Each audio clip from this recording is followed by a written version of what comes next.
The human body is a complex and remarkable organism, constantly under threat from a barrage of microscopic invaders. Bacteria, viruses, fungi, and parasites are all around us, seeking to invade our bodies and cause harm. Fortunately, we have evolved a sophisticated defense system to protect us, the immune system. This intricate network of cells, tissues, and organs works tirelessly to identify and eliminate these threats, keeping us healthy and safe. The immune system is made up of two main parts, the innate immune system and the adaptive immune system.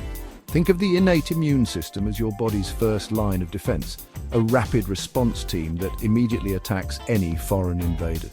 The adaptive immune system, on the other hand, is a more specialized force that learns to recognize and target specific pathogens. It's this system that provides us with long-term immunity. One of the key features of the immune system is its ability to distinguish between our own cells and tissues, known as self, and foreign invaders, known as non-self. This recognition is crucial to prevent the immune system from attacking the body's own cells, a potentially fatal condition known as autoimmunity. The immune system is a dynamic and constantly evolving system. Throughout our lives, it encounters new pathogens and learns how to defeat them, building up a vast library of immune memory. This incredible ability to adapt and remember is what keeps us healthy and protected from the constant threat of infection. The moment a foreign invader breaches our body's barriers, such as the skin or mucous membranes, the innate immune system springs into action. Specialized cells, called macrophages, which act like sentinels patrolling the body's tissues, are among the first responders. These cells are equipped with receptors that can detect common patterns found on pathogens, known as pathogen-associated molecular patterns, or PAMPs. When a macrophage encounters a pathogen, it engulfs the invader in a process called phagocytosis, effectively eating it. Once inside the macrophage, the pathogen is broken down and destroyed by enzymes. This process of engulfing and destroying pathogens is a crucial part of the innate immune response, preventing the infection from spreading further. Another important group of innate immune cells is the neutrophils.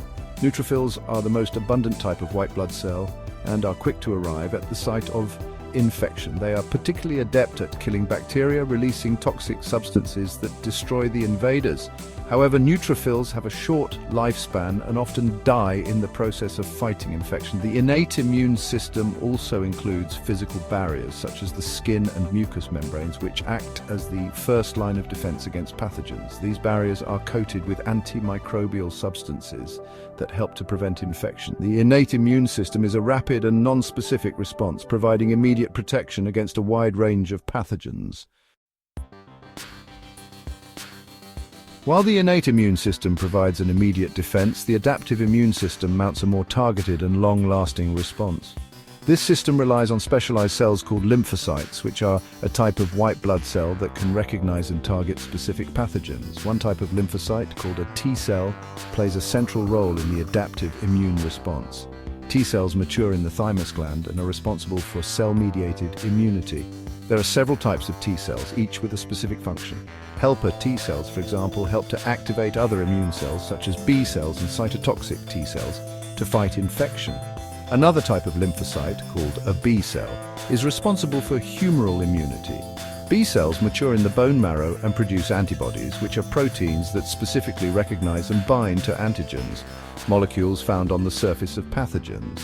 Antibodies work by neutralizing pathogens, preventing them from infecting cells and marking them for destruction by other immune cells. The adaptive immune response is initiated when antigen-presenting cells, such as dendritic cells, engulf pathogens and present fragments of their antigens on their surface. These antigen-presenting cells then travel to the lymph nodes, where they interact with T cells. If a T cell recognizes the antigen presented by the dendritic cell, it becomes activated and begins to proliferate, creating an army of T cells specific to that pathogen. One of the most remarkable features of the adaptive immune system is its ability to remember pathogens it has encountered before. This immunological memory is the basis for long-term immunity and is what makes vaccines so effective. When the adaptive immune system encounters a pathogen for the first time, it generates a primary immune response. The response is relatively slow and takes several days to develop. However, during this time, memory cells are generated, which are long-lived lymphocytes that retain the ability to recognize and respond to the specific pathogen. If the same pathogen is encountered again, the memory cells mount a much faster and more effective immune response, known as the secondary immune response. This rapid response often eliminates the pathogen before it can cause disease, providing long-term protection.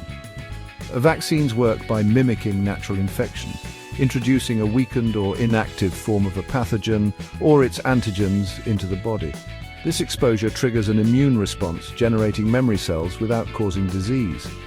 As a result, if a vaccinated individual encounters the actual pathogen in the future, their immune system is primed to fight it off quickly and effectively, preventing infection. In conclusion, the immune system is a complex and multifaceted defense force that protects us from a constant barrage of pathogens. From the rapid response of the innate immune system to the targeted attack of the adaptive immune system, our bodies are equipped with a remarkable array of defenses to keep us healthy. Understanding how the immune system works is essential for developing new and improved ways to prevent and treat infectious diseases.